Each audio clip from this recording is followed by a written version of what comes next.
शुद्ध पानी की गारंटी देते हैं, जमीन उर्वरक बना देते हैं। लंबे भविष्य को सोच करके ऐसे काम हम करते हैं। और इस अभियान के तहत देश में अब तक 60,000 से ज्यादा नए सरोवर बनाए जा चुके हैं।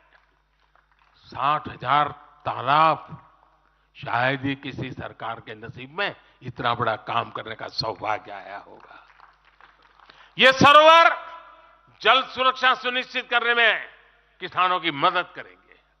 आज ग्रीन हाइड्रोजन से जुड़े अभियान और सोलर रूफटॉप मिशन के कारण देश रिन्यूएबल एनर्जी के क्षेत्र में भी तेजी से आगे बढ़ रहा है।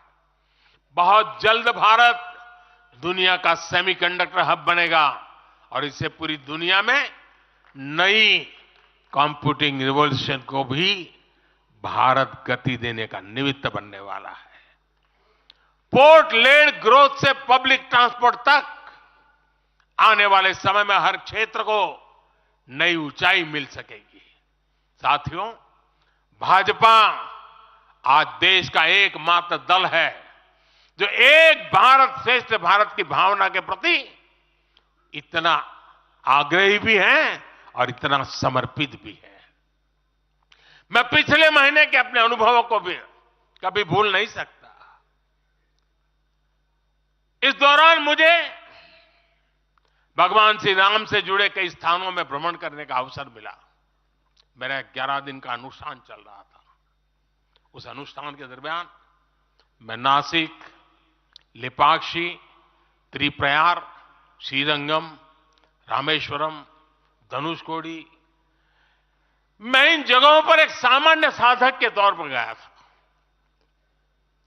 इस दौरान मुझे दक्षिण भारत के विभिन्न क्षेत्रों में लोगों से जो स्नेह मिला, आशीर्वाद मिले, मैं उसका शब्दों में बयान नहीं कर सकता और पॉलिटिकल पंडितों के पैरामीटर में कभी आ भी नहीं सकता है जी।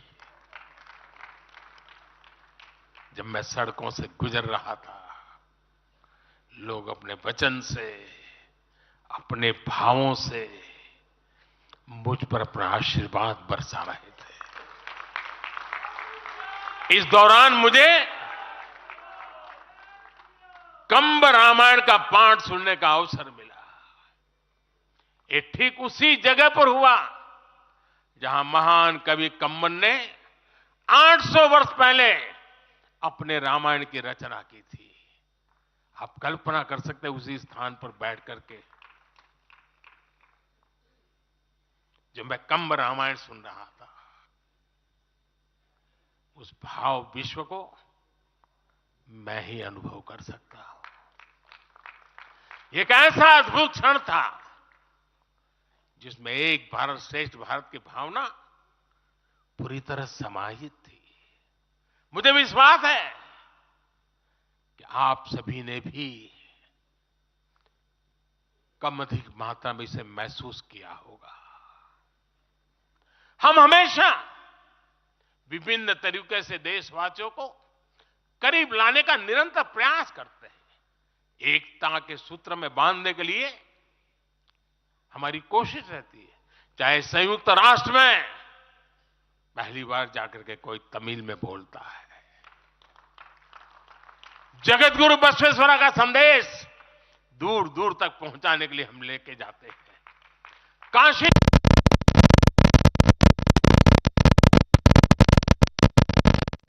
हो या फिर बीएचयू में सुब्रमण्यम भारती के नाम पर चेयर की स्थापना हो, हम G20 करते हैं तो भी देश के कोने कोने में जाकर के करते हैं।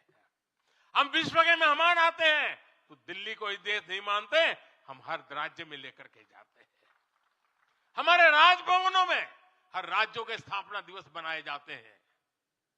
कोई भी राज्य भवन होगा, नागालैंड का भी वहां स्थापना दिवस मनाया जाएगा और गुजरात का भी मनाया जाएगा, महाराष्ट्र का भी मनाया जाएगा, गोवा का भी मनाया जाएगा। हर राजभवन में राष्ट्रीय एकता का एक प्रकार से उत्सव बना दिया जाता है। हम अपनी विविधता को सेलिब्रेट करते हैं। एक भारत श्रेष्ठ भारत की भावना हमारे दिल के बहुत करीब है। इसे मजबूत बनाने के लिए हम काम करते हैं। साथियों, एक भारत श्रेष्ठ भारत की भावना हमारी गवर्नेंस में भी दिखाती है। हर क्षेत्र के विकास पर हमारा पूरा फोकस है। नॉर्थ ईस्ट का उदाहरण आपके सामने है। पहले की सरकारों में नॉर्थ ईस्ट को पूरी तरह अनदेखा कर दिया गया, क्योंकि पार्लियामेंट की सीटें कम है, उनका इंटरेस्ट ही नहीं था। हम वोट और सीटों के हिसाब से काम नहीं करते। मेरे लिए तो मेरे देश का हर कोना समृद्ध हो, विकसित हो, ये हमारा भाव है। आज चाहे सियाचिन हो या फिर देश के आकांक्षी जिले हो, कोई हमसे दूर नहीं है। वो गांव जिन्हें पहले आखिरी गांव कहा जाता था, हमारे लिए देश के वो पहले गांव बन गए। और मेरे सारे कैबिनेट के मंत्री उन गांवों में रात बिता करके आए। कुछ मंत्रियों को तो -15 डिग्री में रात को रुकना पड़ा वहां, क्योंकि हम आत्मसात करना चाहते हैं। हमारे लिए देश का हर हिस्सा महत्वपूर्ण है, हर हिस्से पर हमारा फोकस है। साथियों, जो भी राजनीति में दिलचस्पी रखता है और जिसके लिए लोकतांत्रिक मूल्य प्रमुख रहते हैं, वो भी अगर न्यूट्रल है तो पब्लिकली हमारी प्रशंसा करते हैं, न्यूट्रल नहीं है तो खानगी में तो कर ही देते हैं। इसकी एक बड़ी वजह है,